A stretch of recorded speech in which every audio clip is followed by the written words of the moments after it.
नमस्कार भाइयों और बहनों, मैं दीपेंद्र सिंह साजवान एक बार फिर आपके साथ आया हूँ। अपने जितने भी मेरे एक्सपीरियंस हैं, जितना भी मेरा जो कोशिश है, जो अपने साथ है, जो दूसरों के साथ, वो सब आपके साथ शेयर करना, ताकि कोई और बीमार व्यक्ति ये सब ना झेले।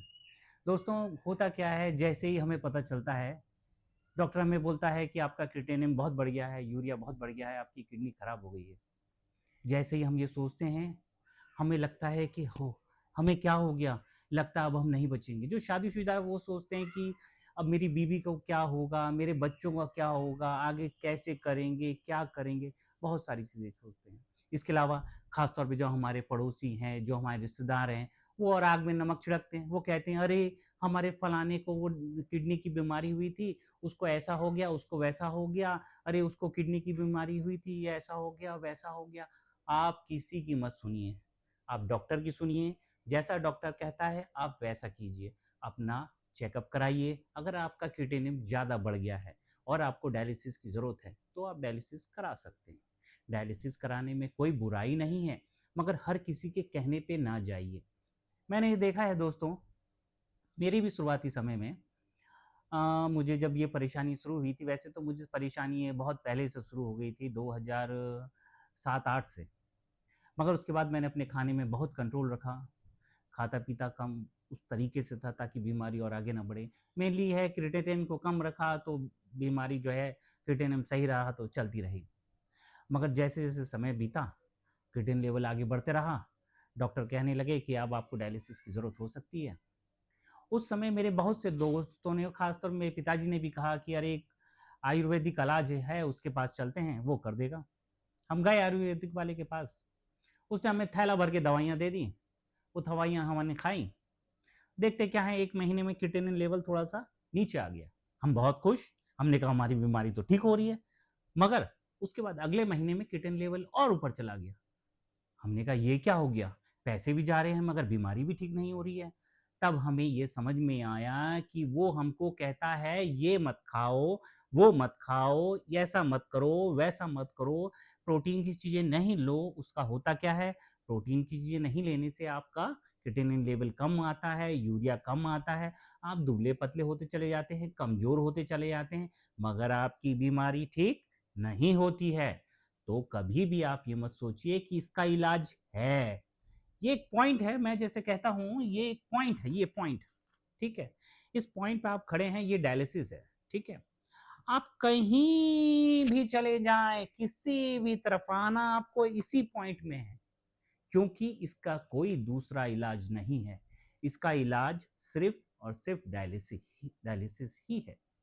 ऐसा है दोस्तों कि डायलिसिस की बीमारी बहुत से लोग देते हैं, बोलते हैं कि हमें क्यों हो गई? हमने क्या बुरे कर्म किए थे जो हमें डायलिसिस की बीमारी हो गई? देखिए, बुरे कर्म-वर्म से कोई मतलब नहीं है।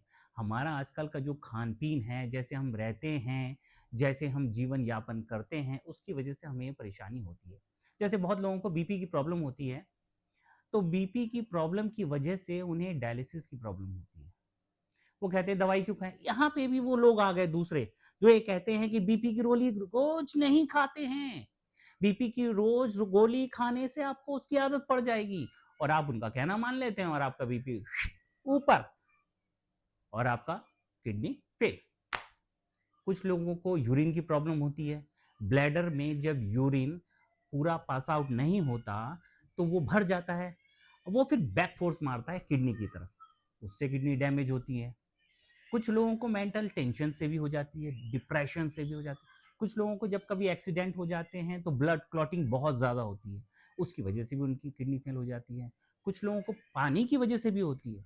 मैंने अभी बहुत से लोग ऐसे देखे हैं जिनके परिवार में 1-1, 2-2 लोगों को डायलिसिस की ज़रूरत पड़ रही है।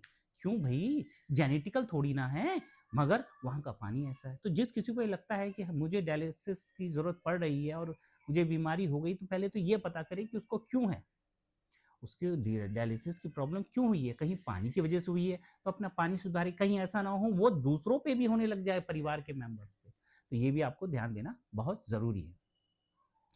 दोस्तों, ऐसा है कि एक बार जब डायलिसिस शुरू हो जाती है तो बहुत सारी कॉम्प्लिकेशंस आती हैं धीरे धीरे। वो मैं आपको उसका बारे में, उससे लड़ने के तरीके के बारे में, वो मैं आपको आगे बताऊंगा, ठीक है? मगर मेरा ये कहना है कि आप जो है डायलिसिस से बिल्कुल ना घबराएँ, ठीक है? हाँ, डायलिसिस में परेशानियाँ होती हैं, आपको परेशानी झेलनी पड़ती हैं, मगर उस समय सहारा बनता है कौन? आपके घरवाले, आपके बच्चे, आपकी मिसेज़, आपके सब लोग आपका एक ऐसा सहारा बनते हैं, जिससे आपको शक्ति मिलती है कि आप इस बीमारी से लड़ सकें, ठीक है?